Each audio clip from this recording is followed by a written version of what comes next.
తీవ్ర ఉత్కంఠ మధ్య సాగినటువంటి అనంతపురం జిల్లా కళ్యాణదుర్గం మున్సిపల్ చైర్మన్ ఉప ఎన్నికకు తెరపడింది.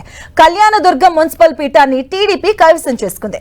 ఉత్కంఠ పరిణామాల మధ్య మున్సిపల్ చైర్మన్ గా తలారి గౌతమి ఎన్నికయ్యారు. మొత్తం 24 మంది కౌన్సిలర్లు ఉండగా వైసీపీ నుంచి 11 మంది, టీడీపీ నుంచి 11 మంది హాజరయ్యారు.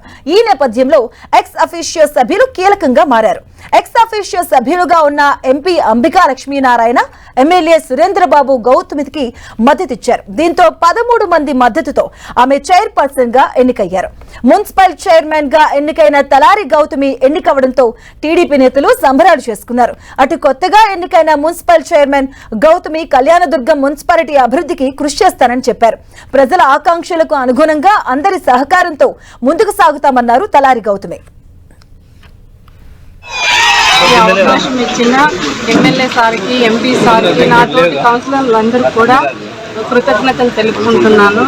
కళ్యాణదుర్గం పట్టణ అభివృద్ధికి కృషి చేస్తామని ఈ సందర్భంగా తెలియజేస్తున్నాను.